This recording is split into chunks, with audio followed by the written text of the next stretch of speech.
മാവേലി നാടുവാണിടും കാലം മനുഷ്യരെല്ലാരും ഒന്നുപോലെ. ഒരു ടീച്ചർ ലുക്കില്ലേ?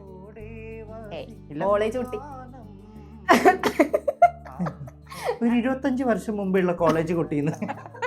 ഈ സമയത്തൊക്കെ ഒന്ന് പഠിക്കാൻ പോയിരുന്നെങ്കിൽ 5-6 ചെക്കന്മാരൊക്കെ പ്രണയിക്കായിരുന്നു എന്നുള്ളൊരു ഉണ്ടായിരുന്നു. ക്ലാസ്സിൽ എന്ന് പറയുന്നതിന് ആ ഒരു ടോക്ക് കൊടുത്താലേ നമുക്ക് ഇന്റർവ്യൂ ഫെയിം ആകുള്ളൂ എന്ന് വിചാരിച്ചിട്ട് എനിക്ക് പറയാൻ താല്പര്യമില്ല. ഡാൻസ് കലോത്സവത്തിനൊക്കെ പോയ സമയത്ത് കണ്ട് ഞെട്ടിപ്പോയി. ഞാൻ എൻ്റെ ഫ്രണ്ട്സിൻ്റെ അടുത്തൊക്കെ പറയും, നമ്മളൊക്കെ വഴി മാറി കൊടുക്കാനായിട്ടാ, ഇനിയൊന്നും മതി, ഇനി സെറ്റ് സാരിയൊക്കെ കൊടുത്ത് രാമനാരായണൻ ചൊല്ലി എവിടെയെങ്കിലും ഇരുന്നോന്നൊക്കെ പറഞ്ഞു അവര്.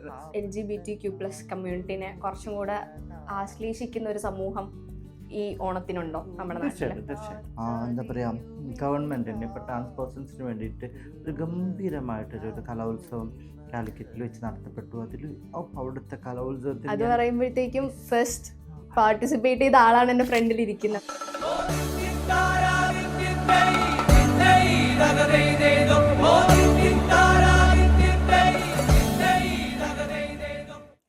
Welcome to Filmibeat. ഇന്നത്തെ ഓണം സ്പെഷ്യലില് നമ്മളോടൊപ്പം ഉള്ളത് എല്ലാവർക്കും സുപരിചിതയായ റിയ ആണ്. വെൽക്കം റിയ. അപ്പൊ ഹാപ്പി ഓണം. ഹാപ്പി ഓണം. അപ്പോൾ ഓണത്തിന് എന്താണ് പരിപാടി? ഓണത്തിന് പരിപാടി നേരത്തെ തന്നെ ഒരു മാസം മുമ്പേ തുടങ്ങിയിരുന്നല്ലോ. ഓണത്തിന്റെ ഇനിയിപ്പോൾ പകുതി എത്തിയെന്നെ. ഇനി ഓണത്തിന് പ്രത്യേകിച്ച് പരിപാടികളൊന്നുമില്ല. ഇനിയിപ്പം ഞാൻ വർക്ക് ചെയ്യുന്ന സ്ഥലത്ത് 3-ാം തീയതി ഓണമുണ്ട്. പിന്നെ 2-ാം തീയതി ഒരു കോളേജിൽ ഗസ്റ്റ് ആയിട്ട് പോകുന്നുണ്ട്. 5-ാം തീയതി അങ്ങനെയുള്ള കുറച്ച് ഗസ്റ്റ് ആയിട്ടും അങ്ങനെ കുറച്ച് അങ്ങനത്തെ കുറച്ച് ഓണങ്ങളൊക്കെ ആയിട്ട് പോകുന്നുണ്ട്. അപ്പം ഇന്നൊരു സ്പെഷ്യൽ ഡേയും കൂടെയാണ്. റിയ അഭിനയിച്ച കൂടൽ എന്ന് പറഞ്ഞ ഫിലിമിന്റെ OTT ഇറങ്ങുന്ന ദിവസമാണ്. അതെ. അതാണ് എന്നെ വിളിച്ചപ്പോൾ ഞാൻ പ്രത്യേകിച്ച് വരാനും കൂടെ കാരണം. ഇന്നത് നമുക്കൊരു സന്തോഷമുള്ള ദിവസമാണല്ലോ. കാരണം ഏറ്റവും കൂടുതലും തിയേറ്ററിൽ പോയി കാണുന്നതിനെക്കാട്ടും കൂടുതലും ചിലപ്പം നമ്മൾ വീടുകളിൽ ഇരുന്ന് ഫോണിലൊക്കെ ആയിരിക്കും ഈ ഓണം ടൈമിൽ. അപ്പോൾ അത് ഭയങ്കരമായിട്ട് ഇന്റർവ്യൂവിന് വിളിച്ചപ്പോൾ തന്നെ ഞാൻ ഓക്കെ പറഞ്ഞത് അതും കൂടെ മനസ്സിൽ വിചാരിച്ചുകൊണ്ടാണ്. അപ്പോൾ കൂടുതല് റിയാന്റെ റോള് ഒരു മുഴുനീള റോളായിരുന്നു. എല്ലാവർക്കും ഒരുപാട് ഇഷ്ടപ്പെട്ടതുമാണ്. അതിന്റെ റെസ്പോൺസ് ഒക്കെ എങ്ങനെ ഉണ്ടായിരുന്നു തിയേറ്ററിൽ ഇറങ്ങിയിട്ട്? എല്ലാവർക്കും എന്താ പറയാ, ഇപ്പം നമ്മൾ പുറത്തിറങ്ങിക്കഴിഞ്ഞാൽ കൂടുതൽ നായികയല്ലേ എന്നുള്ളൊരു രീതിയിൽ തിരിച്ചറിയുന്നുണ്ട്. അത്യാവശ്യം നല്ല രീതിയിൽ എല്ലാവരും നന്നായിട്ട് ചെയ്തു. അറിയാൻ ഞാൻ ഒരിക്കലും പ്രതീക്ഷിച്ചില്ല ഞങ്ങൾ ഇത്രയും വലിയ റോളാണ്. ചിലപ്പം സിനിമയിലുണ്ടെന്ന് കേട്ടപ്പം അവിടെ എവിടെയെങ്കിലുമൊക്കെ കാണിക്കുന്ന 1-2 സീനായിരിക്കും. പക്ഷെ ഇത്രയധികം സീനുകളുള്ളൊരു സിനിമയായിരുന്നു. മെയിൻ ഹീറോയിൻ റിയ ആയിരുന്നു എന്നുള്ളത് ഞാൻ അറിഞ്ഞില്ല എന്നുള്ള രീതിയിലൊക്കെ കമൻറ്റുകളൊക്കെ വരാൻ തുടങ്ങി. അപ്പോൾ നമുക്ക് തന്നെ ഒരു അഭിമാനം. പിന്നെ അത് മാത്രമല്ല, തിയേറ്ററിലാണെങ്കിലും നമ്മൾ പോയി കാണുന്ന സമയത്ത് നമ്മുടെ മുഴുനീളം നമ്മളുടെ ഫേസ് തന്നെ കാണുക എന്ന് പറയുന്നത് അത് വലിയൊരു കാര്യം തന്നെയല്ലേ. അപ്പൊ ഈ ഓണം നാളിൽ എല്ലാവരുടെയും ഫോണിൽ കൂടുതൽ കാണട്ടെ എന്ന് ഞാൻ വിഷ് ചെയ്യാണ്. എല്ലാവരും കാണട്ടെ. തീർച്ചയായിട്ടും അത് തന്നെ. വീട്ടിൽ വെറുതെ ആരെങ്കിലും സിനിമ വെക്കാൻ ആഗ്രഹിക്കുന്നുണ്ടെങ്കിൽ അത് കൂടലായി കൂടലാവട്ടെ, ഒരു ഓണക്കൂടലാവട്ടെ. റിയന്റെ വീട് കോഴിക്കോടാണ്. അപ്പോൾ ഒരു ടിപ്പിക്കൽ കോഴിക്കോടൻ ഓണം എങ്ങനെയായിരിക്കും? ടിപ്പിക്കൽ ഓണം, കോഴിക്കോട് ഓണം, കോഴിക്കോട് ടൗണിൽ നമ്മളിവിടെയൊക്കെ എറണാകുളം ബേസ് ചെയ്തിട്ടുള്ള ഓണം പോലെ തന്നെയാണ്. നമ്മുടെ അവിടുന്ന് അങ്ങോട്ടൊരു 10-45 കിലോമീറ്റർ അപ്പുറമാണ് കൂരാച്ചുണ്ടെന്നത്, ബാലുശ്ശേരി കൂരാച്ചുണ്ട്. അവിടെയൊക്കെ ഓണം എന്ന് വെച്ച് കഴിഞ്ഞാൽ നമുക്കറിയില്ലേ, നാട്ടും പ്രദേശം ഉള്ള ആൾക്കാർ ഒരു നിഷ്കളങ്കരായിരിക്കും. അങ്ങനത്തെ ഒരു പ്രത്യേകിച്ച് അങ്ങനെ ഒരു ഇതൊന്നും ഉണ്ടാവില്ല. ഈ നമ്മുടെ മുക്കിന് ഓണാഘോഷങ്ങളും വടം വലിയും ഇവിടുത്തെ ഓണം നാളെ അവിടെയാണ്. അപ്പോൾ ഞങ്ങൾ ഓരോ പ്ലേസ് ഉണ്ട്. കോഴിപ്പറമ്പ്, അതുപോലെ തന്നെ ശങ്കരവേൽ, അങ്ങനെ കാളങ്ങാലി. നാളെ 30-ാം തീയതി അവിടെയാണ് കേട്ടോ അത് ഓണാഘോഷം. അങ്ങനെ ഓരോ സ്ഥലങ്ങളിൽ പായസവും ഇതൊക്കെ ആയിട്ട് ഭയങ്കര രസകരമായിട്ടുള്ളതാണ് നമ്മുടെ നാടുകളിലുള്ള ഓണാഘോഷങ്ങൾ. ഭയങ്കര ത്രില്ലിംഗ് ആണ്. എന്താ വെച്ചാൽ എല്ലാവരും ഒരു ഉച്ച കഴിഞ്ഞൊക്കെ ആകുമ്പോഴത്തേക്കും ചേച്ചിമാരൊക്കെ സൂചിയിൽ നൂല് കോർക്കലും മെഴുകുതിരി കത്തിക്കലും അങ്ങനെയൊക്കെയുള്ള വൈകുന്നേരം കലാപരിപാടികളൊക്കെ ആയിട്ട്. പിന്നെ ഞാൻ നിൽക്കുന്ന കോഴിപ്പറമ്പ് എന്നൊരു സ്ഥലമാണ്. അവിടെ ഇപ്പം ഞാനൊക്കെ മാറിയതിന് ശേഷം ഓണം ഇല്ല എന്നൊക്കെ ഉള്ളൊരു ഓണാഘോഷ പരിപാടികളില്ല എന്നൊക്കെ കേൾക്കുമ്പോൾ സങ്കടമുണ്ട്. ഞാൻ ഇപ്രാവശ്യം കൂടെ പോയിട്ടുണ്ടായിരുന്നു അവിടെ. കഴിഞ്ഞ എൻ്റെ ഒരു ഫ്രണ്ടിൻ്റെ വിവാഹത്തിന് പോയതിനു വർഷങ്ങൾക്ക് ശേഷം നാട്ടിൽ ഞാനൊരു കല്യാണത്തിന് കൂടുകയാണ്. അവിടെ ചെന്ന് കഴിഞ്ഞപ്പോൾ ഭയങ്കര കൂടെ പഠിച്ചവരും എല്ലാവരും സെൽഫി എടുക്കാൻ വരുന്നു. അവരുടെ ഭാര്യമാരൊക്കെ മക്കളൊക്കെ സെലിബ്രിറ്റി. അന്തം വിട്ട് വലിയ എന്താ ഒരു ഞാൻ എന്തെന്നാ സത്യത്തിൽ എന്താ സംഭവം എന്നുള്ളത് ഇതൊന്നും ഞാൻ ഇതൊന്നും പ്രതീക്ഷിച്ചില്ലെന്നാണോ? പ്രതീക്ഷിച്ചില്ല. ഇനിയിപ്പം മിണ്ടോ ഇല്ലയോ എന്നൊക്കെയുള്ള ടെൻഷനിലാണ് ഞാൻ ചെന്നത്. അവിടെ ചെന്ന് കഴിഞ്ഞപ്പോൾ ഞാൻ അവരുടെ എനിക്ക് അവിടെ പെണ്ണിനും ചെക്കനും സ്റ്റേജിൽ ഫോട്ടോ എടുക്കാൻ ആരുമില്ല. ആളില്ല. എല്ലാവരും എൻ്റെ അടുത്തേക്ക് അറിയാം ഒരു ഫോട്ടോ തരും. അതേമാതിരി എൻ്റെ ഏറ്റവും ക്ലോസ് ഫ്രണ്ട് ഉണ്ട്, ഭയങ്കര അടുത്തൊരു ഫ്രണ്ടാണ്. ഞങ്ങൾ ഒരുമിച്ചാണ് കുളിക്കാൻ പോകുന്നതും എല്ലാം. ഞങ്ങൾ കുട്ടൻ, അതുപോലെ തന്നെ പ്രബീഷ്, ഇങ്ങനെ ഞങ്ങൾ 2-3 പേര്. അപ്പോൾ ഇവൻ അത് അവൻ ഫോട്ടോ എടുക്കാൻ വേണ്ടി ഞാൻ നിൽക്കുമ്പോൾ ഒന്ന് തോളത്ത് കൈയിട്ടിട്ട് അനുവാദം ചോദിച്ചാണോ? അനുവാദം ചോദിച്ചിട്ടൊക്കെ എൻ്റെ അടുത്ത് തോളത്ത് കൈയിട്ടിട്ട് എനിക്ക് ചോദിച്ചിട്ട്, അപ്പോൾ അവൻ എനിക്ക് ചിരിയാ ചെയ്തത്. അപ്പം ഞാൻ ചോദിച്ചു, എന്തോന്നിട ഇത്, നീ തോളത്തോ കൈ വെച്ചോ. അത് അടിപൊളിയായിരുന്നു. നല്ല. അപ്പം ഓണാഘോഷമൊക്കെ നമ്മൾ നാട്ടിൽ നല്ല എല്ലാവരും പൂക്കള മത്സരങ്ങളും അങ്ങനെയൊക്കെ ആയിട്ട് ഭയങ്കര രസകരമായിട്ട് വയലും അതൊക്കെ ആയിട്ടുള്ളതാണ് നമ്മുടെ നാട്ടിലെ ഓണാഘോഷം. 10 വർഷം മുന്നേ ഉള്ള നാട്ടിലുള്ളവരുടെ റെസ്പോൺസ് അല്ല ഇപ്പം 10 വർഷത്തിന് ശേഷം തോന്നുന്നുണ്ട് കുറച്ച് സ്നേഹം കൂടി കൂടി. കൂടി. പക്ഷെ ഞാൻ പണ്ടും അങ്ങനെ തന്നെ ആയിരുന്നു കേട്ടോ. ഉം. എന്നെ എൻ്റെ കൂടെ വന്ന എൻ്റെ ഒരു ഫ്രണ്ട് ചോദിച്ചു, നീ ഇത്രയും ആൾക്കാരായിട്ട് പരിചയമുണ്ടോ? ഞാൻ അവിടെ ഒരു ഡാൻസ് സ്കൂളൊക്കെ നടത്തിയിരുന്നു. ഉം. അപ്പോൾ എല്ലാവരോടും ഭയങ്കര ഒരു കണ്ണിലുണ്ണി എന്നൊക്കെ പറയില്ലേ, ഒരു വാനമ്പാടി എന്നൊക്കെ പറയില്ലേ, നാട്ടിലെ എല്ലാ വീടുകളിലും കയറി ചെല്ലും. പാവപ്പെട്ട പണക്കാരൊന്നുമില്ല, എല്ലാ വീടുകളിലും പോയിട്ട് ഉള്ളത് തിന്നും. ചമ്മന്തിയാണ് ചമ്മന്തി, ചോറാണെങ്കിൽ ചോറ്, ഇങ്ങനെയുള്ളതൊക്കെ തിന്ന് അങ്ങനെ നടക്കുന്ന ഒരാളാണ്. അപ്പം എല്ലാവരോടും ഭയങ്കര കമ്പനി. അപ്പം എന്നോട് അവിടെ ചെന്നിട്ട് ഈ പ്രാവശ്യം ചെന്ന് ചോദിക്കുമ്പോൾ അറിയോ എന്നൊക്കെ ചോദിക്കും. ഞാൻ പറയും, എന്നെ നാണം കെടുത്തല്ലേ നിങ്ങൾ, എന്നെ നാണം കെടുത്ത ഇങ്ങോട്ട് അറിയുമെന്ന് ചോദിക്കുന്നത് ശരിയല്ല. കാരണം എത്ര ആ കൈകൊണ്ട് എത്ര ചോറ് തിന്നിട്ടുള്ളതാണ്, എത്ര അങ്ങനെ പലഹാരങ്ങളും കപ്പയും. അവിടത്തേക്ക് സ്പെഷ്യൽ കപ്പ ഇറച്ചിയായിരുന്നു. അതേമാതിരി എൻ്റെ വീടിൻ്റെ അടുത്ത് അവർക്ക് വട്ടയപ്പം, അതെനിക്ക് ഭയങ്കര ഫേവറേറ്റാണ്. അപ്പോൾ അതൊക്കെ എനിക്ക് ഉണ്ടാക്കിയൊക്കെ കൊണ്ടുതരികയൊക്കെ ചെയ്യും. അപ്പോൾ അങ്ങനത്തെയൊക്കെ കാര്യങ്ങളൊക്കെ നമ്മൾ ഭയങ്കര നിഷ്കളങ്കമായിട്ടൊക്കെ അവർ സംസാരിക്കുകയൊക്കെ ചെയ്യുമ്പോൾ ഭയങ്കര ഹാപ്പിയായി. അവിടെ നിന്ന് വരുമ്പോൾ ഇത്രയും കാലം ഞാൻ വന്നതിൽ എനിക്ക് ഏറ്റവും ഇഷ്ടപ്പെട്ടത് ആ ഒരു ദിവസമായിരുന്നു. വീട്ടിലെ ഓണം പണ്ട് എങ്ങനെയായിരുന്നു ചെറുതിലെ? വീട്ടിലെ ഓണം ഞങ്ങൾ മുസ്ലിം ഫാമിലി ആയതുകൊണ്ട് വീട്ടിലായിരുന്നില്ല ഓണം ആഘോഷിക്കാറ്. ഓണം തൊട്ടടുത്തുള്ള കർണേട്ടൻ കല്യാണിച്ചിയും അവരുടെ വീട്ടിലാണ് ഞങ്ങൾ ഓണം ആഘോഷിക്കാറ്. അവിടെ കല്യാണിച്ചിൻ്റെ അടുത്ത് ഞങ്ങൾ തലേദിവസം തന്നെ ഞങ്ങൾ മലേൻ്റെ മുകളിൽ പോയിട്ട് കാക്കപ്പൂവും തുമ്പപ്പൂവും അങ്ങനെ ചെത്തിപ്പൂവും ഇതൊക്കെ പറിച്ച് ഞങ്ങളെല്ലാവരും കൂടി ചെന്നിട്ട് ഓണമിട്ട് അവിടെയാണ് ഓണം ആഘോഷിക്കുക. അപ്പോൾ അവിടെ നമ്മൾ മുറ്റത്ത് ടേബിളൊക്കെ ഇങ്ങനെ നിർത്തിയിട്ട് കുറേ ആൾക്കാരൊക്കെ വന്നിട്ട് ഓണം ആഘോഷിക്കുന്നതൊക്കെ. പണ്ടത്തെയും ഇപ്പോഴത്തെയൊക്കെ ഓണം വെച്ച് നോക്കുമ്പോഴത്തേക്കും ഏറ്റവും കൂടുതൽ ഇപ്പം മിസ് ചെയ്യുന്ന എന്തായിരിക്കും ഈ ഓണത്തിന്? അറിയാം. നാട് തന്നെ, നമ്മുടെ നാട് തന്നെ ഏറ്റവും കൂടുതൽ അങ്ങനത്തെ കലാപരിപാടികൾ. ഇപ്പം നാട് ശരിക്കും ഇപ്പം ഓണം ശരിക്ക് സ്മാർട്ട് ഓണായിട്ടുണ്ട്. ഭയങ്കര എല്ലായിടത്തും ഓണം ആഘോഷിക്കുന്നുണ്ട്. ഓണം ആഘോഷിക്കുന്നത് ഓണസദ്യ ബോക്സിൽ വരെ ഉണ്ട്. യെസ്, കാണാൻ വിറ്റും ഓണം ഉണ്ണണം എന്നൊക്കെ പറയുന്നത് ഇപ്പോഴാണ് യാഥാർത്ഥ്യമായതെന്ന് തോന്നുന്നു. അന്നൊക്കെ നമ്മളുടെ ഇങ്ങനത്തെ ഒരു സാധനമാണെങ്കിലും ഇപ്പം ചാനലുകളാണെങ്കിലും സ്ഥാപനങ്ങളിലാണെങ്കിലും അവർക്ക് എന്താണ് ഓണത്തിൻ്റെ ബേസിക് എന്താണെന്ന് സത്യത്തിൽ അറിയില്ല. ഓണം എന്ന് പറയുന്ന ഒരു ദിവസം എല്ലാവരുടെയും ആഘോഷങ്ങളായി മാറിയിരിക്കുന്നു. ഭയങ്കര എല്ലാവരും ആഘോഷിക്കുന്നു, പൂക്കളം ഇടുന്നു, അതുപോലെ തന്നെ മത്സരങ്ങൾ ഇതാക്കുന്നു. കോളേജുകളാണെങ്കിലും ജിമ്മുകളാണെങ്കിലും എല്ലാ സ്ഥലങ്ങളിലും ഓണം ആഘോഷിക്കുന്നു. ആഘോഷം എന്നുള്ള രീതിയിൽ അത് ആഘോഷിക്കുന്നു. പക്ഷെ അതിൻ്റെ ബേസിക് എന്താണെന്നോ, ചതയത്തിന് ഇന്ന പൂവിടണം, ഉത്രാടത്തിന് ഇന്ന പൂവിടണം, അല്ലെങ്കിൽ ഇങ്ങനെ ആയിരിക്കണം, തപ്പന്മാർ അങ്ങനെ ആയിരിക്കും, ഇതൊന്നും അറിയില്ല. അതൊന്നും അറിഞ്ഞുകൊണ്ടൊന്നല്ല. ഓണം അത് ഹാപ്പിനെസ്, ഒരു ഉത്സവം പോലെ. അതെ അതെ അതെ. അതൊക്കെ വളരെ, കാരണം വെച്ചാൽ നമ്മുടെയൊക്കെ കാലത്ത് പണ്ടൊക്കെ ഒരു പ്രായമുള്ള ഒരാൾ എന്തായാലും വീട്ടിലുണ്ടാവും അല്ലേ. ഇപ്പം ഒരു അച്ഛനമ്മ നോക്കുന്ന അമ്മയ്ക്ക് തന്നെയാണെങ്കിൽ 10, 30, 35 വയസ്സ്, അച്ഛനും അതേമാതിരി തന്നെ. അപ്പോൾ അവർക്ക് നമുക്കൊന്നും പറഞ്ഞു തരാൻ അവരടുത്തില്ല. നമ്മൾ കണ്ടു പറഞ്ഞത് തന്നെ അവർക്കും പറയാനുള്ളൂ. പക്ഷെ അതിനേക്കാട്ടും മുമ്പൊക്കെ നമ്മുടെ കുട്ടിക്കാലത്ത് ഒരുപാട് എന്താ പറയുക, ഇപ്പം നമ്മളെക്കാട്ടും മുത്തശ്ശനും മുത്തശ്ശിയൊക്കെ ഉണ്ടായതുകൊണ്ട് അവർ കുറേ കഥകളും പ്രേതകഥകളും അമ്പലങ്ങളുടെ കഥകളും, അവിടെ പ്രേതം ഉണ്ടായിരുന്നു, ഇവിടെ ഇതുണ്ടായിരുന്നു, ഇങ്ങനത്തെ കുറേ കാര്യങ്ങളും, അത് അങ്ങനെ ഒറ്റമലച്ചി അങ്ങനെയൊക്കെ കുറേ കഥകൾ കേൾക്കാമായിരുന്നു ഞങ്ങൾക്ക് വീടിൻ്റെ അടുത്ത്. നല്ല രസമായിരുന്നു. അമ്പലമൊക്കെ ഉണ്ടായിരുന്നു, അമ്പലത്തിൻ്റെ അടുത്ത് പൊളിച്ചിട്ടിട്ട് അവിടെ പാമ്പ് വരുന്നതും അവിടുത്തെ കഥകളും. ഓണത്തിന് ഇങ്ങനെയായിരുന്നു, ഇങ്ങനെയുള്ള കുറേ പുരാതനമായിട്ടുള്ള കുറേ കഥകൾ പറഞ്ഞു തരാനുണ്ടായിരുന്നു. അതുകൊണ്ട് എനിക്ക് തോന്നുന്നു നമ്മുടെ ഈ ഒരു ഞങ്ങളുടെ ഈ ഒരു തലമുറയോട് കൂടി തന്നെ ഇതൊക്കെ തീർന്നു എന്ന് തോന്നുന്നു. അതൊക്കെ ഇനിയിപ്പം നിങ്ങൾക്ക് ഇപ്പോൾ ഓണത്തെക്കുറിച്ച് അറിയോ? എന്താണ് ഓണം എന്നറിയോ? മഹാബലി. എന്താണ് മഹാബലി, എങ്ങനെയാണ് മഹാബലി, എന്താണ് ആ, മഹാബലി എന്നുള്ള എല്ലാവർക്കും അറിയാം. മഹാബലി ആ, മഹാബലി മഹാബലിനെ വാമനൻ ചവിട്ടി താഴ്ത്തിയിട്ട മഹാബലി എവിടെ തിരിച്ചു. ഉണ്ടായിരുന്നു? എനിക്കറിഞ്ഞൂടാ. ഇത് തന്നെയായിരുന്നു എന്നെ ഓണത്തിന് ഇന്റർവ്യൂ എടുക്കാൻ വന്നിട്ടുണ്ട്. എന്താണെന്ന് ഓണം ഓണം. എല്ലാരും ആഘോഷിക്കുന്നു, ഞാനും ആഘോഷിക്കുന്നു, അതെ, കേരളത്തിന്റെ അതെ, ഉത്സവം അതെ. ഓണം. അതെ, ഇപ്പൊ എല്ലാം ഒരാഘോഷങ്ങളിലേക്ക് മാത്രം അതെ, അതെ, അതെ. പോകുന്നതല്ലേ. ആ. എന്താണെന്നില്ല, എല്ലാ ആഘോഷമാണ്. എന്താണെന്നില്ല, എന്താണ് ആഘോഷം, ആഘോഷമാണ്. അതാണ് ഓണം. ഓണം സെറ്റ് സാരി എടുക്കണം. ശരിക്കും ഓണത്തിന് ഇടേണ്ട കോടിമുണ്ടുകൾ അങ്ങനെയൊക്കെ ഉണ്ട്. അതേമാതിരി വിഷുവിന് ഇടേണ്ടതുണ്ട്. ഉം, സിൽവർ ഓണത്തിന് യൂസ് ചെയ്യില്ല. ഉം, ഓണത്തിന് ഗോൾഡാണ് യൂസ് ചെയ്യുക. ഉം. സിൽവർ യൂസ് ചെയ്യുന്നത് വിഷുവിനാണ്. ഓ, അങ്ങനെയൊക്കെ കുറേ സാധനങ്ങളൊക്കെ ഉണ്ട്. ആ, അതെനിക്കറിയില്ലായിരുന്നു. അങ്ങനെയൊക്കെ ഉണ്ട്. അപ്പൊ അപ്പം ഓണം എന്ന് പറഞ്ഞാൽ ഒരു സ്നേഹത്തിന്റെ ഒത്തൊരുമയുടെയാണ്. അതെ. ജാതിയില്ല, മതമില്ല, ജാതിയില്ല, അതെ. ഒന്നുമില്ല. അതാണ് മഹാബലിയുടെ ഉം.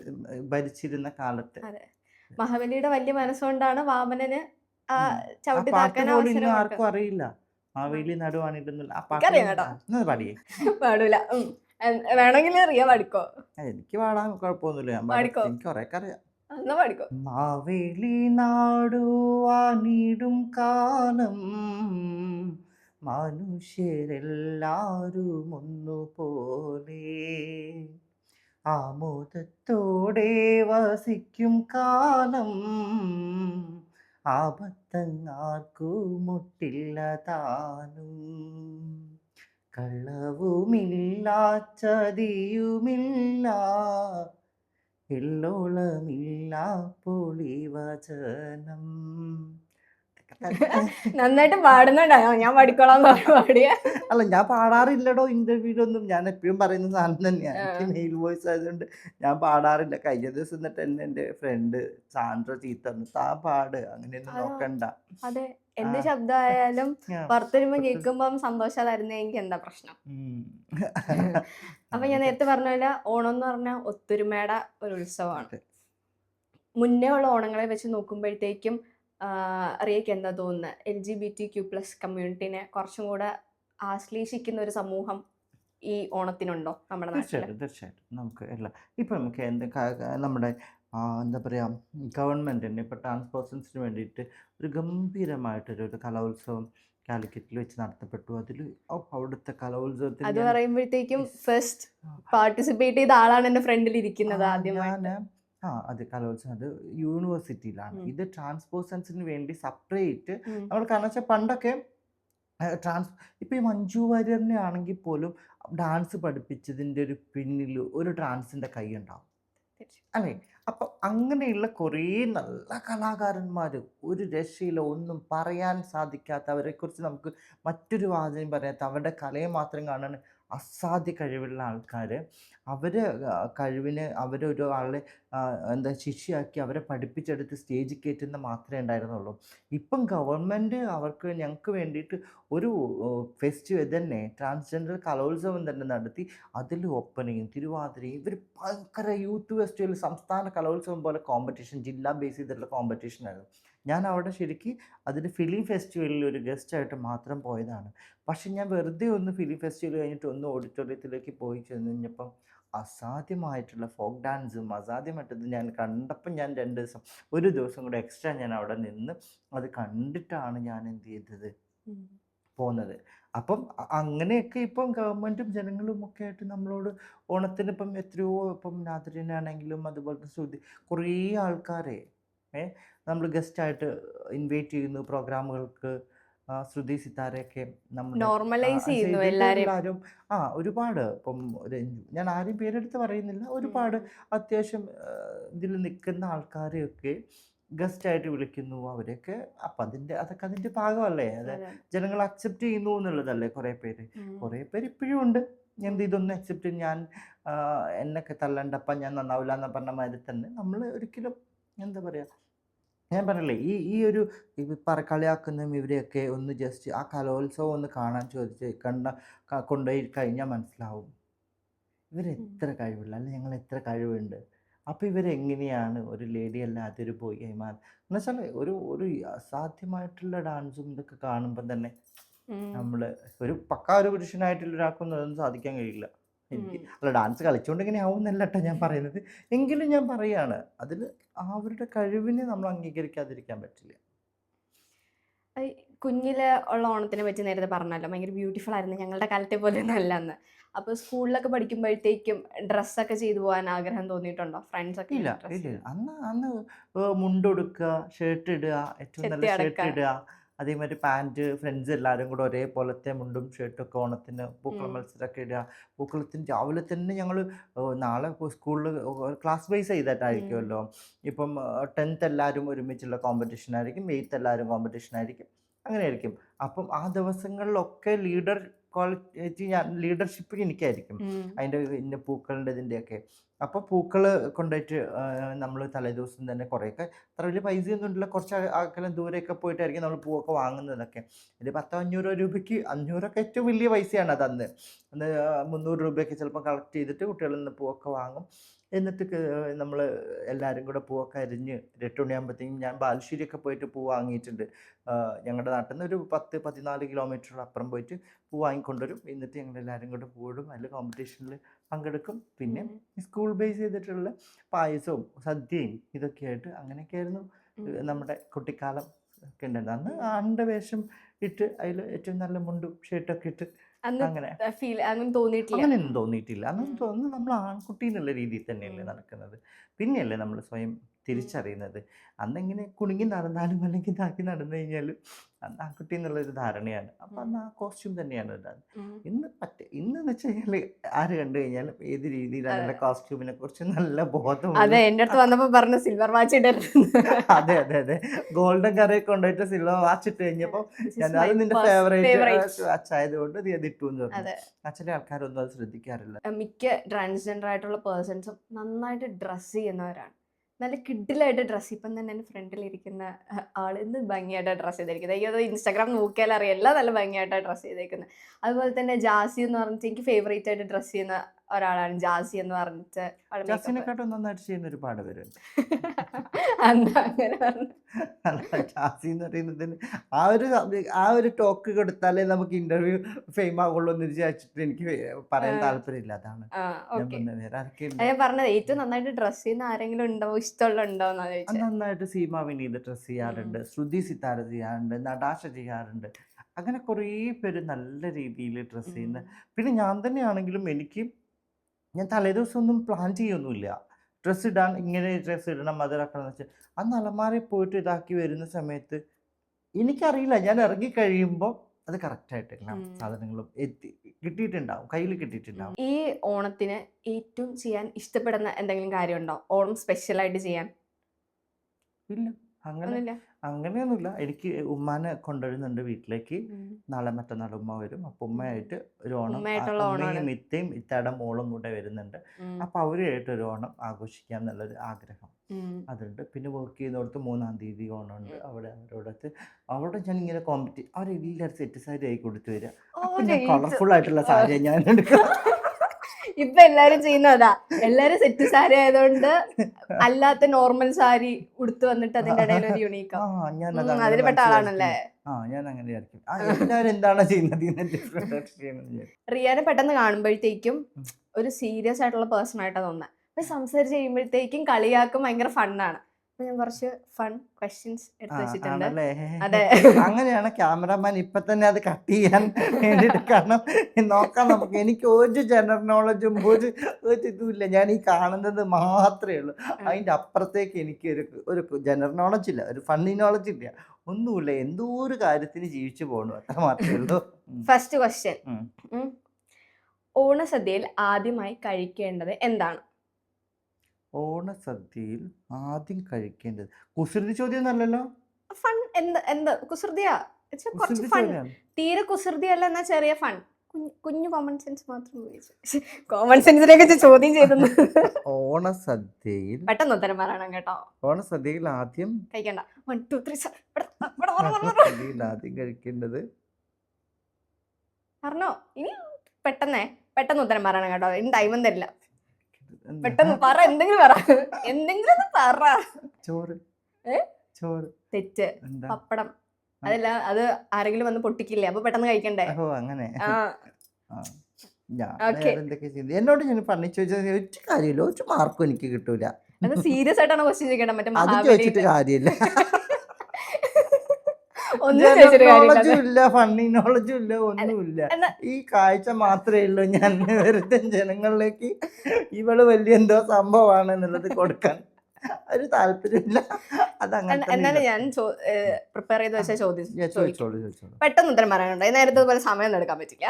പെട്ടെന്ന് പറഞ്ഞാലും താമസിച്ച് പറഞ്ഞാലും ഇത് തന്നെയായിരിക്കും ആൻസർ. പിന്നെന്താ? പൂക്കളത്തിന്റെ ഏറ്റവും വലിയ ശത്രു ആരാണ്? പൂക്കളത്തിന് ഏറ്റവും വലിയ ശത്രു. തേനീച്ച. തെറ്റ്. ഏ? ഫാൻ. പറന്നുപോലെ. ആ എന്തോ ഒരു നിരാശ എന്ന പിന്നെ മനുഷ്യൻ. ആരാ ഇതൊക്കെ പഠിപ്പിച്ചേ? ഇതൊക്കെ കിട്ടും ChatGPT. കാറ്റ് പറ്റില്ലേ? പറഞ്ഞില്ലല്ലോ ഉത്തരം, ഞാൻ ഫാനെങ്കിലും പറഞ്ഞില്ല, ഫാനിൽ നിന്ന് കാച്ചല്ലേ പറഞ്ഞ. ഓണസദ്യയിലെ കറികളുടെ എണ്ണം എത്ര വേണമെന്നാണ് പരമ്പരാഗതമായി പറയുന്നത്? 24. തെറ്റ്. 18. തെറ്റ്. 12. 26 മുതൽ 30 26. വരെ. ചോറൊക്കെ കൂട്ടിയായിരുന്നോ? ആ, എല്ലാം കൂട്ടണം, മറ്റേ ചോറ് ഉപ്പ് കറികളുടെ പേരല്ലേ നീ പറഞ്ഞേ? അല്ല, ഇല കൂട്ടി അതെല്ലാം. നീ, ഇല കൂട്ടി നീയേ, ചോറ് കൂട്ടി നീ. അപ്പൊ 24 ഓണത്തിന് എത്ര സാധനങ്ങൾ? അയ്യോ, അതൊന്നും ശരിയാവില്ലല്ലോ. 24 ആ. ഉം. അപ്പൊ എന്റെ ഉത്തരം തെറ്റ്. പറഞ്ഞോ. അല്ലേ? അതെ. അല്ല, 26 ഞാൻ ഗൂഗിൾ ചെയ്തപ്പോ കണ്ടത്. ആണോ? 26 മുതൽ 30 വരെ. ഉം. ഓക്കെ. 2 കുറഞ്ഞു പോയി. അപ്പൊ ഇത്തിരി ബുദ്ധിയുണ്ട് ആ ചോദ്യത്തിൽ ഒരു ഇത്തിരി. ഓക്കെ. ഓണത്തോട് അനുബന്ധിച്ച് കേരളത്തിൽ നടക്കുന്ന പ്രധാന വള്ളംകളി എന്താണ്? ഇന്നലെ കഴിഞ്ഞുള്ളൂ. ആലപ്പുഴ കുട്ടനാടൻ വള്ളംകളി. ആറന്മുള. ആറന്മുള. ആറന്മുള. ഓക്കെ, അടുത്ത ക്വസ്റ്റ്യൻ. വർഷത്തിലൊരിക്കൽ വരുന്ന മഹാബലി നമ്മുടെ വീട്ടിലേക്ക് കടക്കാൻ എന്ത് നോക്കും? എന്ത് കാര്യം നോക്കിയാണ് വീട്ടിലേക്ക് കടക്കുന്നത്? വർഷത്തിലൊരിക്കൽ വരുന്ന മഹാബലി വീട്ടിലേക്ക് കടക്കാൻ എന്ത് കാര്യം നോക്കിയിട്ടാണ് വരുന്നത്? നമ്മുടെ വീട്ടിലേക്ക് കടക്കാൻ. അതും കുസൃതിയാണോ? അതെ. ഇതൊക്കെ എങ്ങനെ സീരിയസ് ക്വസ്റ്റ്യൻ ആണ്? സുല്ലിട്ടുന്ന ആരെ ക്യാമറമാനെ നോക്കിയിട്ട് കാര്യമില്ല, അവനറിയില്ല. വാതില്. ഫൈനലി. അതെനിക്ക് ക്യാമറമാൻ പറഞ്ഞു തന്നതാ, പറ്റില്ല ഇങ്ങനെ കേട്ടോ. കാണിച്ചതാ. ഇനി പറ്റില്ല കേട്ടോ, ക്യാമറമാന് പറഞ്ഞു കൊടുക്കാൻ പറ്റില്ല. നെക്സ്റ്റ്. ഓണം കേരളത്തിൽ മാത്രമാണോ ആഘോഷിക്കുന്നത്? അത് കുസൃതി അങ്ങനെയൊന്നുമല്ല. അത് സത്യമായിട്ടുള്ള കാര്യമാണ്. അതെ, കേരളത്തിൽ മാത്രമാണോ ആഘോഷിക്കുന്നത്? അത് എല്ലായിടത്തും ആഘോഷിക്കും. ആ. പക്ഷെ കേരളീയോത്സവമാണോ ഓണം? കേരളത്തിൽ മാത്രമാണോ ആഘോഷിക്കുന്നത്? അല്ല. ചോദ്യം. പിന്നെ ദുബായിൽ ആഘോഷിക്കും, മലയാളികളുള്ളടത്തൊക്കെ ആഘോഷിക്കും. കറക്റ്റ്. എന്താ? മലയാളികളുള്ളിടത്തല്ല ആഘോഷിക്കും. അപ്പൊ എന്റെ ക്വസ്റ്റ്യൻസ് തീർന്നു. ഉം. കുസൃതി ക്വസ്റ്റ്യൻസ്, അങ്ങനത്തെ ക്വസ്റ്റ്യൻസ് തീർന്നു. അതെ. ഇനി ബാക്കി. ബിഗ് ബോസ് കാണാറുണ്ടോ? ബിഗ് ബോസ് കാണാറില്ല. കാണാറില്ല. ഓക്കെ. ബിഗ് ബോസിൽ വരുന്ന റീൽസ് ഓൾറെഡി കണ്ടോണ്ടിരിക്കുമ്പോ റീൽസ് കാണും. എന്തായാലും നമ്മൾ സോഷ്യൽ മീഡിയയിൽ സ്ക്രോൾ ചെയ്യുമ്പോൾ ബിഗ് ബോസിന്റെ എന്തെങ്കിലും മൊമെന്റ്സ് കാണാണ്ടിരിക്കാൻ പറ്റില്ലല്ലോ. അതില് ആദില നൂറ എന്ന് പറഞ്ഞിട്ട് ലെസ്ബിയൻ കപ്പിൾസ് ആയിട്ടുള്ള കമ്മ്യൂണിറ്റിനെ റെപ്രസെന്റ് ചെയ്തു വന്ന ആൾക്കാർ 2 പേരുണ്ട്. അവരെ കുറിച്ച് ഏറ്റവും കൂടുതൽ പറയുന്നത് അവർ കമ്മ്യൂണിറ്റിക്ക് വേണ്ടി സംസാരിക്കുന്നില്ല എന്നാണ്. പക്ഷെ ഞങ്ങൾ നോക്കുമ്പോഴത്തേക്കും കാണുന്നത് അവർ ഏറ്റവും ബ്യൂട്ടിഫുൾ ആയിട്ട്, ഏറ്റവും ബ്ലെൻഡിങ് ആയിട്ട് ചെയ്യുന്നതും വളരെ നോർമലൈസ് ചെയ്യുന്നതുമാണ്. ഇങ്ങനെ ലെസ്ബിയൻ കപ്പിൾസ് എന്നുള്ളത് വേറെ എല്ലാ കപ്പിൾസിനെയും പോലെയാണ്, വളരെ നോർമലൈസ് ചെയ്ത് ആയിട്ടാണ് കാണുന്നത്. പക്ഷെ കമ്മ്യൂണിറ്റിയിലുള്ളവർ തന്നെ പറയുന്നു അവർ കമ്മ്യൂണിറ്റിക്ക് വേണ്ടി സംസാരിക്കുന്നില്ലെന്ന്. ആ ഒരു കാര്യത്തിനെ പറ്റി എന്താ തോന്നുന്നു? അത് അവരെന്തൊക്കെയാ സംസാരിച്ച് ഞാൻ കേൾക്കണില്ല, കാണുന്നില്ല.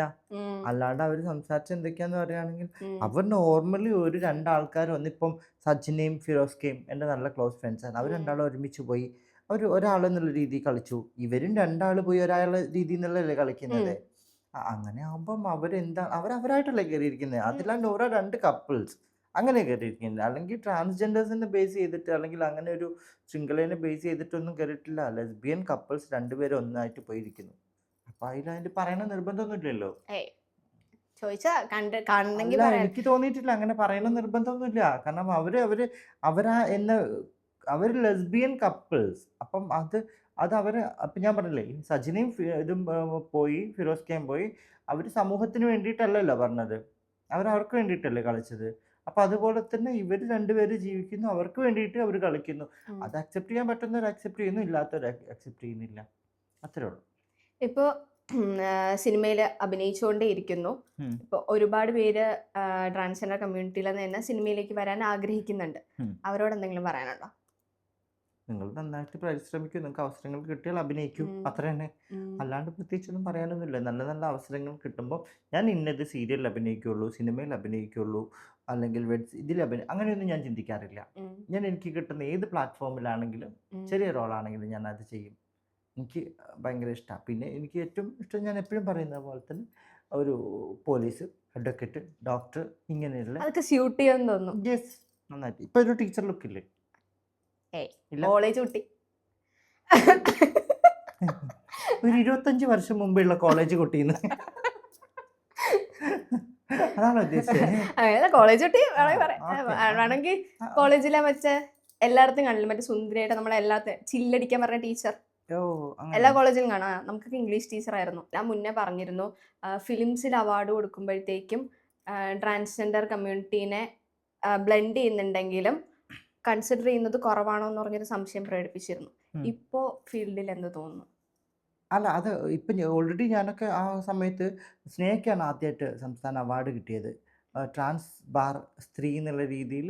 അപ്പോൾ ആ സ്ത്രീ എന്നുള്ള സമയത്ത് 34 അവാർഡുകൾ സ്ത്രീക്കും പുരുഷനും കൊടുക്കുമ്പോൾ ഈ സ്പെഷ്യൽ അവാർഡിൽ കൊണ്ടുപോയിട്ട് സ്ത്രീയുടെ ദിട്ടേനെ കുറിച്ചാണ് ഞാൻ സംസാരിച്ചത്. അത് വേണ്ട എന്നായിരുന്നു ഞാൻ പറഞ്ഞത്. അത് ആ സമയത്തൊക്കെ അവാർഡ് കൊടുക്കുന്നുണ്ടെങ്കിൽ അതിനൊക്കെ അവാർഡ് കിട്ടാനുള്ള സിനിമ എൻ്റെത് ഉണ്ടായിരുന്നു. അതേഴ്സ് എന്ന് പറയുന്ന ഒരു മൂവിയൊക്കെ ഞാൻ കൊടുത്തിട്ടുണ്ടായിരുന്നു ഓൾറെഡി. അപ്പോൾ അതിനൊന്നും കിട്ടിയില്ല. അപ്പോൾ അതിനൊക്കെ വേണ്ടിയിട്ട് എന്താ പറയുക, സെപ്പറേറ്റ് ആവണം എന്നുള്ളത് വേണ്ടിയിട്ട് ഞാൻ പ്രതികരിച്ചിട്ടുണ്ടായിരുന്നു. ഇപ്പം അത് ഈ വർഷം തൊട്ട് അത് ട്രാൻസ് പേഴ്സൺ തന്നെ കിട്ടും. ആ കിട്ടുന്ന ആൾ ഭാഗ്യം ചെയ്ത ആളാണ്. റിയനോട് താങ്ക്ഫുൾ ആയിരിക്കും മേ ബി. തോന്നുന്നില്ല. അതങ്ങനെ അങ്ങനെയാണ്. അതെല്ലാവരും അങ്ങനെ തന്നെയല്ലേ. നമ്മൾ ചെയ്ത ആൾക്കാരൊന്നും ഇപ്പം എന്തൊക്കെ കാര്യങ്ങൾ നമുക്ക് മഹാത്മാഗാന്ധി എന്തൊക്കെ കാര്യങ്ങൾ, അല്ലെങ്കിൽ മറ്റുള്ളവരൊക്കെ എന്തൊക്കെ കാര്യങ്ങൾ നമ്മൾ അവരെ ഓർത്തിട്ടാണ് ചെയ്യുന്നത്. അല്ല, ഞാൻ അത്ര അങ്ങനെയല്ല ഞാൻ പറയുന്നത്. എങ്കിലും നമ്മളൊരു കാര്യത്തിന് ചെറിയൊരു തിരി കൊളുത്തി എങ്കിൽ പോലും അതൊന്നും ആരും ഓർക്കാൻ പോകണമെന്നില്ലല്ലോ. ഒരുപാട് കാര്യങ്ങൾക്ക് തിരികൊളുത്തിയ ആളാണ് ശരിക്കും റിയ എന്ന് പറയുന്നത്. ഏറ്റവും കൂടുതൽ എഡ്യൂക്കേഷൻ എല്ലാവരെയും പോലെ തന്നെ ട്രാൻസ്ജെൻഡേഴ്സ് ആയിട്ടുള്ള വ്യക്തികളായ പോലും എഡ്യൂക്കേഷൻ ഇമ്പോർട്ടൻ്റ് ആയിട്ട് കൊണ്ടുവരണമെന്ന് ഏറ്റവും കൂടുതൽ പറഞ്ഞിട്ടുള്ള ആളാണ്. അതെ, ഇപ്പോൾ എനിക്ക് തോന്നുന്നു ഒരുപാട് കോളേജിലും സ്കൂളിലും പഠിക്കുന്നുണ്ട്. അവർക്ക് പഠിക്കുന്നുണ്ട്. മോട്ടിവേഷൻ കൊടുത്ത ഒരാളും കൂടെയാണ് അറിയാം. ഉം. ഇങ്ങനെ കൂടുതൽ പേര് ഇങ്ങനെ എൻ്റെ വരുന്ന ഏറ്റവും സങ്കടം എന്താ വെച്ചാൽ, ഞാൻ ഏറ്റവും കോലം കെട്ട സമയത്തായിരുന്നു ഇതിലേക്ക് മാറിയ സമയത്ത് 2016 2017 അന്നൊന്നും ഒരു വലിയ കോലമൊന്നുമില്ല ഞാൻ കാണാൻ. ഇപ്പോഴാണെങ്കിൽ അത്യാവശ്യം ലുക്കൊക്കെ ആയി. അപ്പം ഈ സമയത്തൊക്കെ ഒന്ന് പഠിക്കാൻ പോയിരുന്നെങ്കിൽ 5-6 ചെക്കന്മാരൊക്കെ പ്രണയിക്കായിരുന്നു എന്നുള്ളൊരു ഇതുണ്ടായിരുന്നു. പക്ഷെ അതൊക്കെ മിസ്സായി. എന്തായാലും കുഴപ്പമില്ല. ഇപ്പൊ വേണമെങ്കിൽ പ്രണയിക്കാമല്ലോ. ഇപ്പോഴും അത്യാവശ്യമുണ്ട്, കുഴപ്പമൊന്നുമില്ല. ഇപ്പൊ ഉള്ളതുകൊണ്ട് ധാരാളം. കോളേജിലല്ലേ ഉള്ളൂ. പക്ഷെ അതില്ല, കോളേജിൽ നമ്മൾ ഹീറോയിൻ ആവുന്ന ഒരു സമയം ഇപ്പോഴാണെങ്കിൽ ആയേനെ. പക്ഷെ അന്നും അങ്ങനെ തന്നെയാട്ടോ. അന്ന് നമ്മളെ ഭയങ്കരമായിട്ട് റെസ്പെക്ട് ചെയ്യുന്നു, നമ്മളെ കാര്യങ്ങളൊക്കെ നമ്മളൊക്കെ വാക്കിനൊക്കെ വാല്യൂ തരുന്ന ഒരു ബുദ്ധിമുട്ടൊന്നും വന്ന് തോന്നിയിട്ടില്ല. കുറേ ബുദ്ധിമുട്ടുകൾ ഉണ്ടാവും, അത് അതിൻ്റെ വഴിക്ക് പോകും. ബുദ്ധിമുട്ടുകളുടെ പുറകെ പോയി കഴിഞ്ഞാൽ പിന്നെ വേറെ ഒന്നിനും സമയം കിട്ടില്ല. ഇങ്ങനെ റിയ ഫസ്റ്റ് ആരോടെങ്കിലും ട്രാൻസ്ജെൻഡർ ആണെന്ന് പറഞ്ഞാണല്ലോ, ആ ഒരു സമയത്ത് ഏറ്റവും നല്ല വാമായിട്ടുള്ള റെസ്പോൺസ് എന്ന് ആരെങ്കിലും ഉണ്ടോ ജീവിതത്തിൽ? അങ്ങനൊന്നുമില്ല. ഞാൻ നാട്ടിൽ നിന്ന് വന്നു ജോലിക്കാന്ന് പറഞ്ഞിട്ടാണല്ലോ വരുന്നത്. ജോലിക്കാന്ന് വരുന്നു ഒരു നിലമ്പൂരായുള്ള ഒരു ഒരു ട്രാൻസ് പേഴ്സൺ ഒരുപാട് വർഷങ്ങളായിട്ട് തെരുവിലൊക്കെ അവരിവിടെ ഒരു ഹോസ്റ്റലൊക്കെ നടത്തിയിരുന്നു. അവരുടെ കൂടെ ആ ഹോസ്റ്റലിൽ കഴിയുന്നു. അന്ന് എന്താ പറയുക, അവരുടെ കൂടെ അങ്ങനെ കഴിഞ്ഞു. അപ്പം അല്ലാണ്ട് സപ്പോർട്ട് ചെയ്ത് നിന്നു, അത്ര തന്നെ. അല്ലാണ്ട് പ്രത്യേകിച്ച് ആരോടും പറയുകയോ ഇതാക്കൊന്നുമില്ല. അന്നൊക്കെ എന്താ പറയുക, ഇങ്ങനെ വേഷം കെട്ടി നടക്കുമല്ലേ, ഒരു ക്രോസ്റ്റസ് ആയിട്ട് നടക്കുമല്ലേ. അല്ലാണ്ട് പൂർണ്ണമായിട്ട് ഇങ്ങനത്തെ ഒരു ധൈര്യത്തോട് നടക്കുക ഇതാക്കുമെന്നല്ലല്ലോ ചെയ്യുന്നത്. അപ്പൊ ഇപ്പം കുറച്ചും കൂടെ കമ്മിങ് ഔട്ട് നടക്കുന്നവർക്ക് ഈസി ആയിട്ട്. അന്ന് ഇപ്പൊ എന്തൊരു സുന്ദരികളാ ട്രാൻസ് പേഴ്സൺസ് ഒക്കെ, ചെറിയ മക്കളൊക്കെ. ചെറിയ അയ്യോ, അസൂയ തോന്നുന്നുണ്ട് എനിക്ക്. ഞാൻ ഇതിന് പോയപ്പോൾ ട്രാൻസ് കലോത്സവത്തിനൊക്കെ പോയ സമയത്ത് കണ്ട് ഞെട്ടിപ്പോയി. ഞാൻ എൻ്റെ ഫ്രണ്ട്സിൻ്റെ അടുത്തൊക്കെ പറയും, നമ്മളൊക്കെ വഴി മാറി കൊടുക്കാനായിട്ടാ, ഇനിയൊന്നും മതി, ഇനി സെറ്റ് സാരിയൊക്കെ കൊടുത്ത് രാമനാരായണം ചൊല്ലി എവിടെയെങ്കിലും ഇരുന്നോന്നൊക്കെ പറഞ്ഞു. അവർ എന്ത് പറഞ്ഞിട്ടും കാര്യമില്ല, ഞാൻ എങ്ങനെയാണെങ്കിലും ഞാൻ ഇങ്ങനെ തന്നെ നിൽക്കുള്ളൂ എന്നൊക്കെ ഉള്ളത് അവരിങ്ങോട്ട് പറയാണ്. പക്ഷെ സത്യത്തിൽ നമ്മൾ അംഗീകരിച്ചു കൊടുത്തേ പറ്റുള്ളൂ. ഭയങ്കര കുട്ടികൾക്കൊക്കെ എന്താ പറയുക, അവർ ആ ഒരു ഇതിലേക്ക് ഈ ട്രാൻസ് ആണെന്ന് മനസ്സിലാക്കി കഴിഞ്ഞാൽ നേരിട്ട് വരാനും അവരെ ഒന്ന് സപ്പോർട്ട് ചെയ്യാനും ആൾക്കാർ ഇഷ്ടംപോലെ ഉണ്ട്. നമ്മളൊന്നും ബുദ്ധിമുട്ടി ഒരു ഇപ്പോൾ പോലീസിൻ്റെ അടുത്തു നിന്നാണെങ്കിലും നാട്ടുകാരുടെ അടുത്തു നിന്നാണെങ്കിലും ഒരുപാട് ഫയറും കാര്യങ്ങളൊക്കെ ഞങ്ങളൊക്കെ അനുഭവിച്ചിട്ടുണ്ട്. അതൊന്നും ഇപ്പം ആർക്കില്ല. ഇപ്പം നേരിട്ട് ഏതൊരു വ്യക്തിയും ഇപ്പം എന്താ ക്രോസ് ഡ്രസ് ആയിട്ട് പോയാൽ പോലും അവരെയൊന്നും അത്ര വലിയൊരു പരിഹാസങ്ങളൊന്നും ഉണ്ടെന്ന് തോന്നുന്നില്ല. നെവർ മൈൻഡ് അങ്ങനെയാണ്. എനിക്ക് തോന്നുന്നു എറണാകുളത്ത് പിന്നെയും കുറച്ചുകൂടെ ആൾക്കാർ അങ്ങനെ നോക്കുന്നതൊക്കെ ആയിട്ട് തോന്നുന്നത്. കാരണം പല ഭാഗത്തുനിന്ന് വരുന്ന ആൾക്കാരായതുകൊണ്ടായിരിക്കാം. തൃശ്ശൂർ ഇങ്ങനത്തെ ഒരു ബുദ്ധിമുട്ടില്ല. നടക്കാൻ ഇങ്ങനത്തെ ആൾക്കാർക്കും എനിക്ക് ഏറ്റവും തോന്നിയിട്ടുള്ളത് അങ്ങനൊരു സ്പേസ്. പിന്നെ കോഴിക്കോടും വലിയ സീനില്ല. പക്ഷെ എറണാകുളത്ത് എനിക്ക് പിന്നെയും ഫീൽ. പക്ഷെ എന്നെയല്ല, നമ്മളെയൊക്കെ ഒന്നുമില്ലെങ്കിൽ അങ്ങനത്തെ രീതിയിൽ സെലിബ്രിറ്റി എന്നുള്ള രീതിയിലൊക്കെ കാണുന്നു, ഫോട്ടോ എടുക്കുന്നു, അതാക്കുന്നു. ബാക്കിയുള്ളവരൊക്കെ നമ്മുടെ അടുത്തുനിന്ന് കാണുന്ന ആൾക്കാരോടൊക്കെ അവരുടെ പെരുമാറ്റമൊക്കെ എനിക്ക് ഫീൽ ചെയ്തിട്ടുണ്ട്. ഇന്ന ഫീൽഡിലേക്ക് കുറച്ചും കൂടെ ട്രാൻസ് പേഴ്സൺസ് പോയാൽ കൊള്ളാമെന്നുണ്ടെന്ന് തോന്നിയ ഫീൽഡുണ്ടോ? അങ്ങനെയൊന്നുമില്ല. എല്ലാ ഫീൽഡിലേക്കും എനിക്ക് തോന്നുന്നു സിനിമ, സീരിയൽ ഇങ്ങനെയുള്ള ഭാഗങ്ങളിലേക്ക് അല്ലെ മേക്കപ്പ് ഇതിലേക്കൊക്കെ പോകുമ്പോൾ അവർ ഭയങ്കര സേഫ് സോണിലാണെന്ന് തോന്നുന്നു. കുറച്ചുകൂടെ ചാലഞ്ചിങ് ആയിട്ട്. അല്ല, കുറച്ചുകൂടെ കലാകാരന്മാരാകുമ്പോൾ മനസ്സിലാക്കാൻ പറ്റുകയും അവരെ നോർമലൈസ് ചെയ്തിട്ട് കൊണ്ടുപോവുകയും ചെയ്യുന്ന ആൾക്കാരാണെന്ന് എനിക്ക് തോന്നാറുണ്ട്. പിന്നെ അവിടെയും എന്ത് ചെയ്യാണ് അതാണല്ലോ എന്നുള്ള രീതിയിൽ അങ്ങനത്തെ നടക്കാൻ ചാൻസ് ഉണ്ട്. പക്ഷെ എങ്കിലും ഒരു കൂളായിട്ട് വർക്ക് ചെയ്യാൻ പറ്റുന്ന ഏരിയകളാണ് അവിടെയൊക്കെ. ഇപ്പൊ സിനിമ സീരിയലൊക്കെ അഭിനയിച്ചുകൊണ്ടിരിക്കുകയാണ്. ഇനി വരാനുള്ള പ്രൊജക്ട്സ് എന്തെങ്കിലും ഉണ്ടോ? അല്ല, ഇപ്പൊ ഇനി വരാൻ പോകുന്ന ഇന്ദ്രയത്തിന്റെ ധീരം. അതിലെങ്ങനത്തെ റോളാണ്? അത് അത്യാവശ്യം ഒരു 4-5 സീനുകളുണ്ട്. അല്ല, പക്ഷെ അതൊരു വലിയൊരു മൂവി. അതിൽ ചെറിയൊരു ഭാഗങ്ങളാണ്, 5-6 സീൻ. അത്യാവശ്യം നല്ല റബേക്കയുടെ ഒരു ഫ്രണ്ടായിട്ട് അങ്ങനെ കുറച്ച് നല്ല സീനുകളാണ്. അത്യാവശ്യം നല്ല കുഴപ്പമില്ല, കാണാനുണ്ട്. നമ്മളെ ഫേസ് ഞാനും ഇന്ദ്രജിത്തൊക്കെ ആയിട്ട് കോമ്പിനേഷൻ സീൻ വരുന്നുണ്ട്, റബേക്ക ആയിട്ട് വരുന്നുണ്ട്. അപ്പം അതൊക്കെ എല്ലാവരുമായിട്ട് ഉണ്ട്, നല്ലതാ. റിയനെ മാത്രം വെച്ചിട്ട് ഒരു പ്രൊട്ടഗണിസ്റ്റ് ആയിട്ട് റിയ മാത്രം വരുന്ന ഒരു മൂവി പ്രതീക്ഷിക്കാമോ? ഏതെങ്കിലും ഡയറക്ടേഴ്സ് വരികയാണെങ്കിൽ പ്രതീക്ഷിക്കാം. അല്ലാണ്ട് ഞാൻ എന്ത് ചെയ്യാൻ? എനിക്ക് ഫണ്ട് ഇറക്കിയിട്ട് ആക്കാനാണെങ്കിൽ ഞാൻ ഇതാക്കിയനെ, അല്ലാതെ ഇപ്പൊ ഞാനിങ്ങനെ പറയാനാ. ആഗ്രഹമില്ലേ? ആഗ്രഹമൊക്കെ ഉണ്ട്. ആരുടെയെങ്കിലും കൂടെ കോ ആക്ടർ ഏറ്റവും ഇഷ്ടമുള്ള ആരെങ്കിലും ഉണ്ടോ? എന്നുവെച്ചാ കോ ആക്ടറായിട്ട് അഭിനയിക്കാൻ ഇനി താല്പര്യമുള്ള ആരെങ്കിലും, ഇന്ന ആളുടെ കൂടെ അഭിനയിക്കണം? എനിക്ക് ക്രഷ് തോന്നിയ ആളാകെ പൃഥ്വിരാജ. പുള്ളിക്കാരൻ്റെ കൂടെ അഭിനയിക്കാനൊക്കെ ഇഷ്ടം. ഹൈറ്റ് ഉണ്ടല്ലോ. അപ്പം ഹീറോയിൻ ആയിട്ടൊന്നുമല്ല, അല്ല കോ ആക്ടർ എന്ത് റോളാണെങ്കിലും അഭിനയിച്ചല്ലോ അത് മതി. ഒരു സ്ക്രീനിൽ നമ്മൾ പ്രതീക്ഷിക്കുന്ന ആളേ അല്ല കേട്ടോ ഇന്ദ്ര. അങ്ങനെയല്ല, എനിക്കൊക്കെ ഉള്ളിൽ ഭയങ്കര ഒരു റഫ്നെസ് ആയിരുന്നു. പക്ഷെ ഭയങ്കരമായിട്ട് ഓരോ മൂവ്മെന്റും നമുക്ക് കറക്റ്റായിട്ട് പറഞ്ഞു തന്ന് ചെയ്യിപ്പിക്കുന്ന ഒരു വ്യക്തിയാണ് ഇന്ദ്രജിത്ത്. എനിക്ക് ഭയങ്കര ഇഷ്ടമായി. ആ പേഴ്സണാലിറ്റി ഭയങ്കര ഇഷ്ടമായി. ഭയങ്കര ജെന്യൂനിറ്റി ഫീൽ ചെയ്ത് എനിക്ക് നന്നായിട്ടുണ്ട്. അപ്പം പുള്ളിക്കൻ പൃഥ്വിരാജിൻ്റെ കൂടെ ചെയ്യാൻ ആഗ്രഹം. അങ്ങനെ ഇന്ന ആളെന്നൊന്നുമില്ല കേട്ടോ, ഏതാളാണെങ്കിലും കുഴപ്പമില്ല, വിളിച്ച അഭിനയം. സിനിമയായോ അല്ലെ സീരിയലായോ വെബ് സീരീസ് ആയിട്ടോ ഇതെനിക്ക് പേഴ്സണലി എനിക്ക് ഇഷ്ടമുള്ള കുട്ടിക്കാലം തൊട്ടേ നമ്മുടെ സ്റ്റാർ ആയി മാറിയതാണ്.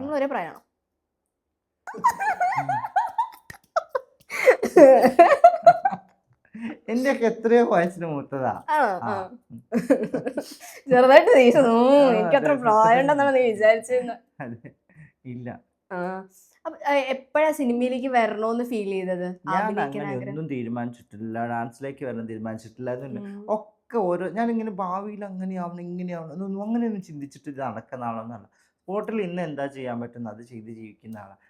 പിന്നെ അങ്ങനെ ചരിത്രമൊക്കെ ആയി മാറിയതാണ്, അല്ലാണ്ട് വേറെ പ്രത്യേകിച്ച് ഇന്നത് ചെയ്തിട്ട് അങ്ങനെയല്ല. പിന്നെ എനിക്കൊരു ഇതുണ്ട്, നമ്മുടെ ഒരു അറിയപ്പെടാൻ. എനിക്ക് എൻ്റെ ഏറ്റവും വലിയ ലക്ഷ്യം എന്താ വെച്ചാൽ എൻ്റെ വീട്ടിലേക്ക് ഇപ്പം ഞാൻ സ്വാഭാവികമായിട്ടും കഴിഞ്ഞ പള്ളിപ്പെരുന്നാൾ നമ്മുടെ നാട്ടിൽ ഏറ്റവും വലിയ ഒരുപാടൊരു വീട്ടിൽ തന്നെ 5-10 ആൾക്കാർ താമസിച്ച് പല വീടുകളിൽ നിന്നും ആളുകളിൽ നിന്നൊക്കെ വന്ന് വലിയൊരു പള്ളിപ്പെരുന്നാൾ.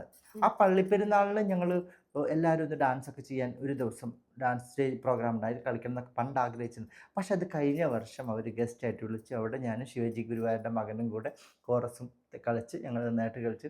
അപ്പോൾ അതൊക്കെ ഭയങ്കര ഒരു ഹാപ്പിനെസ് കിട്ടിയൊരു സന്തോഷമായിരുന്നു. ഞാൻ നേരത്തെ പറഞ്ഞതുപോലെ ഒരുപാട് പേർക്ക് ഇൻസ്പിറേഷൻ ആവുന്ന ആളാണ് പഠിത്തത്തിലായാലും എന്ത് കാര്യത്തിനായാലും. ഇനി എന്തെങ്കിലും ഓളത്തിനൊത്ത് പോകുന്ന ആളാണെന്ന് പറഞ്ഞു. സ്റ്റിൽ എന്തെങ്കിലും അച്ചീവ് ചെയ്യണമെന്ന് ആഗ്രഹമുണ്ടോ as a person? Riya Isha എന്ന് പറഞ്ഞ എനിക്ക് ഒരാളായിട്ട് സിനിമാ മേഖലയ്ക്ക് വേണ്ടിയിട്ട് എന്തെങ്കിലും സംഭാവന ചെയ്യണം സംഭാവന എന്ന് തോന്നുന്നു. എന്ത് അത് രീതിയിലാണ്? പറയില്ല. അത് പറഞ്ഞു കഴിഞ്ഞാൽ പ്രൊജക്ട് ഓ ഔട്ടായില്ലേ? ഓക്കെ, അങ്ങനെയല്ല ഞാൻ ചോദിച്ച റൈറ്റർ, ഡയറക്ടർ, ആക്ട്രസ് അങ്ങനെ ഏത് രീതിയിലാണ്? ഇല്ല, എനിക്കിതിലൊന്നും കഴിവൊന്നുമില്ല. പിന്നെ എന്താ ഉള്ളേ? എല്ലാം കഴിവില്ല എന്ന് പറഞ്ഞിട്ട് എല്ലാം അടിപൊളിയായിട്ട് ചെയ്യുകയും ചെയ്യും. അതൊക്കെ മഴയിൽ എന്താ ചക്ക. അല്ല മറ്റേ ഞാൻ മറ്റേ ഡൗൺ ടു എർത്ത് ആണോ? ഷോ അതൊന്നല്ല, നല്ല അഹങ്കാര. ആ, ഈ ചക്ക വീണ് മഴയിൽ എത്തുന്നൊക്കെ പറയില്ലേ, അങ്ങനെയൊക്കെ സംഭവിക്കുന്ന ഇതൊക്കെ, അല്ലാണ്ടൊന്നുമില്ല. സിനിമയാണെങ്കിലും സിനിമയൊന്നും എനിക്ക് എൻ്റെ ആക്ടിങ് ഒന്നും എനിക്കൊന്നും വലിയ ഇഷ്ടമൊന്നുമില്ല. കൊള്ളാലോ, ഞാൻ മറ്റേ സീരിയലിൽ കൂടുതൽ കണ്ടിട്ട്. കണ്ടാതെ ഇല്ല ഇന്ന് കാണണം ആ കേട്ടോ. OTT ഇറങ്ങി ഉറപ്പായിട്ട് കാണും. OTT ഇറങ്ങി ഇന്ന്. അത് തന്നെ ഇറങ്ങി, അതുകൊണ്ടോ ഞാൻ ഉറപ്പായിട്ട് എന്തായാലും കാണുമെന്ന്. കാണണം. ആ എന്നിട്ട് കണ്ടിട്ട് എന്നെ പറയാവേ. വിളിച്ച് പറയണേ. ആ ആ, ഡെഫിനറ്റ്ലി. വേറെ ഇപ്പം കൂടുതലാണേലും കുറെയൊക്കെ കുഴപ്പമില്ല. എന്നാലും മനസ്സിലാക്കി എന്താ സിനിമ എനിക്ക് അറിയില്ലോടോ. എനിക്ക് അങ്ങനെയൊന്നും മനസ്സിലാക്കി പെരുമാറാനോ ഇതാക്കാനൊന്നും അറിയില്ല സിനിമയൊന്നും. എല്ലാം അങ്ങ് ഓളത്തിനൊത്ത് പോകുന്ന നിഷ്കളങ്കയായ ഒരാളാണ്. നിഷ്കളങ്കമാണോ? ആണോ? ഒരു അല്ല. കണക്കിന് നിഷ്കളങ്കാണ്. പിന്നെ ഫണ്ട് ഇല്ലാത്തതിൻ്റെ കുറവാണ്. ഫണ്ട് ഉണ്ടെങ്കിൽ എനിക്ക് എല്ലാവരെയും ഹെൽപ്പ് ചെയ്ത് എല്ലാവരെയും കൂടെ നിൽക്കണം. എനിക്ക് പ്രായമുള്ള ഒരാളിൻ്റെ മുമ്പിൽ നിന്ന് വന്നു കഴിഞ്ഞാൽ അയാളെ സഹായിക്കണം, അങ്ങനെയുള്ളൊക്കെ മൈൻഡ്. അല്ലാത്ത പ്രത്യേകിച്ച് മൈൻഡൊന്നുമില്ല. ആരെങ്കിലും വന്നിട്ട് റിയ ഭയങ്കര ഇൻസ്പയറിംഗ് ആണ്, അവരുടെ ജീവിതം മാറ്റിമറിച്ചിട്ടുണ്ടോ അങ്ങനെ എന്തെങ്കിലും പറഞ്ഞിട്ടുണ്ടോ? അതൊന്നല്ല, കഴിഞ്ഞ പള്ളിപ്പെരുന്നാൾ പറഞ്ഞില്ലേ, ആ ആ പള്ളിപ്പെരുന്നാളിന് ഞാൻ അതൊക്കെ ഒരുപാട് പേര് പറഞ്ഞിട്ടുണ്ട്. ഞാൻ ഒരു കൊച്ചിന് കൈക്ക് ഉമ്മ കൊടുത്ത് അവരുടെ അമ്മ എന്നെ വിളിച്ചിട്ട് പറയാ അവള് കൈ കഴുകാൻ സമ്മതിക്കുന്നില്ല, ചേച്ചി ഉമ്മ തന്നത് ചേച്ചി ഉമ്മ തൊടല്ലേ തൊടല്ലേ എന്ന് പറഞ്ഞു എല്ലാവരും ഓടിച്ചിട്ട്. എനിക്ക് അതിനെ കണ്ടപ്പോൾ എനിക്ക് ഭയങ്കര പാവം തന്നെ ചെയ്തിട്ടുണ്ട്. ഇത് ഈ ഡയലോഗ് ഒരുപാട് പേര് പറയാറുണ്ട്. റിയ ഞങ്ങൾക്കൊക്കെ ഒരു പ്രചോദനമാണ്, ഞങ്ങൾക്കൊന്നും ആവാൻ പറ്റുന്നില്ലല്ലോ, ഇത്രയും സ്ട്രഗിൾ ചെയ്തിട്ടും താനൊക്കെ ഇങ്ങനെയൊക്കെ എത്തുന്നില്ല, അതൊക്കെ അഭിമാനമാണെന്നൊക്കെ ഒരുപാട് പേര് പറയാറുണ്ട്. ഇപ്പം ഇതൊന്നും അല്ലല്ലോ, നമുക്ക് കണ്ടന്റ് ഒന്നും കിട്ടിയില്ലല്ലോ. സാധാരണ എല്ലാ ഇൻ്റർവ്യൂസിലും എന്തെങ്കിലുമൊക്കെ കണ്ടന്റ് കൊടുത്ത് സ്റ്റക്കാക്കി നിർത്തി ഇന്നതൊക്കെ ആക്കിയെങ്കിൽ അല്ലാതെ വൈറലാവുള്ളൂ. ഇതൊന്നും അതിന് മുറിച്ചിടാൻ മാത്രം കൊടുക്കാൻ പറ്റിയില്ല. അല്ലെങ്കിൽ ജാസിയുടെ കാര്യം ചോദിച്ചിട്ട് ജാസിയുടെ ഇതെങ്ങനെ, അല്ലെ ബിഗ് ബോസിൽ ഇങ്ങനെ എന്നൊക്കെ പറഞ്ഞിട്ട് ഞാനതെല്ലാം മെൻഷൻ ചെയ്തല്ലോ. അത് പറഞ്ഞല്ലോ. അപ്പോഴല്ലേ പറഞ്ഞ റിയക്ക് അതിനെ പറ്റി വലുതായിട്ടൊന്നും അല്ല, സത്യത്തിൽ ഞാൻ പറയട്ടെ, അതൊക്കെ ഓരോ മീഡിയാസിനെ വിളിച്ച് നമ്മളിങ്ങനെ കണ്ടന്റ് ഉണ്ടാക്കാൻ വേണ്ടി സംസാരിക്കുന്ന രീതിയിൽ എനിക്ക് ഫീൽ ചെയ്തിട്ടുണ്ട്. അല്ല, ക്വസ്റ്റ്യൻസ് ചോദിക്കുമ്പോൾ ഉത്തരം പറയുന്ന ആൾക്ക് അതിന് ഉത്തരം പറയാൻ താല്പര്യം ഇല്ലെങ്കിൽ നെക്സ്റ്റ് ക്വസ്റ്റ്യൻ, അതല്ലേ അതിന്റെ ഒരു അല്ല, താല്പര്യമില്ല എന്നുള്ളതല്ല. എനിക്ക് ഞാൻ പറഞ്ഞിട്ടെ, അത് അങ്ങനെ ഒരാളുടെ ഒരു ഇത് കിട്ടിയിട്ട് വേണ്ട എനിക്ക് ഒരു പ്രശസ്തി, അല്ലെങ്കിൽ എൻ്റെ കഴിവിൽ തന്നെ അങ്ങനത്തെ രീതിയിൽ പോയാൽ മതി. അപ്പൊ ഇത്രയും നേരം എൻ്റെ കുഞ്ഞു ഓണം എപ്പിസോഡിൽ വന്ന് സംസാരിച്ചതിനും കുറച്ച് ഫണ്ട് ഉണ്ടായിരുന്നോ? ക്വസ്റ്റ്യൻസിന് ഉത്തരം പറഞ്ഞില്ല കേട്ടോ. 2 എണ്ണം പറഞ്ഞില്ലേ? അത് ആരും പറഞ്ഞില്ല, അതൊന്നും ഞങ്ങളുടെ ക്യാമറമാൻ പറഞ്ഞു തന്നതാ. അത് തന്നെ പറഞ്ഞത് വലിയ കിട്ടില്ല. അപ്പൊ ഇത്ര നേരം ഇരുന്ന് സംസാരിച്ച് ഞാൻ പറയട്ടെ, ഞങ്ങൾ സ്കൂളിൽ പഠിക്കുന്ന സമയത്തൊക്കെ ജനറൽ നോളജിന് സ്കൂളിൽ നിന്ന് പിരീഡ് കട്ടാവാൻ വേണ്ടിയിട്ടൊക്കെ അവിടെ പോയിരിക്കുന്നിട്ട് ഏറ്റവും കൈവന്തിക്കാന്നൊക്കെ പോകുന്നുണ്ട്. എന്നിട്ട് എത്തി നോക്കിയിട്ടൊക്കെ ഇതാക്കും. അങ്ങനെയൊക്കെ ഉണ്ട്. അന്നല്ല അങ്ങനത്തെ അബദ്ധങ്ങളൊക്കെ ഉള്ളു.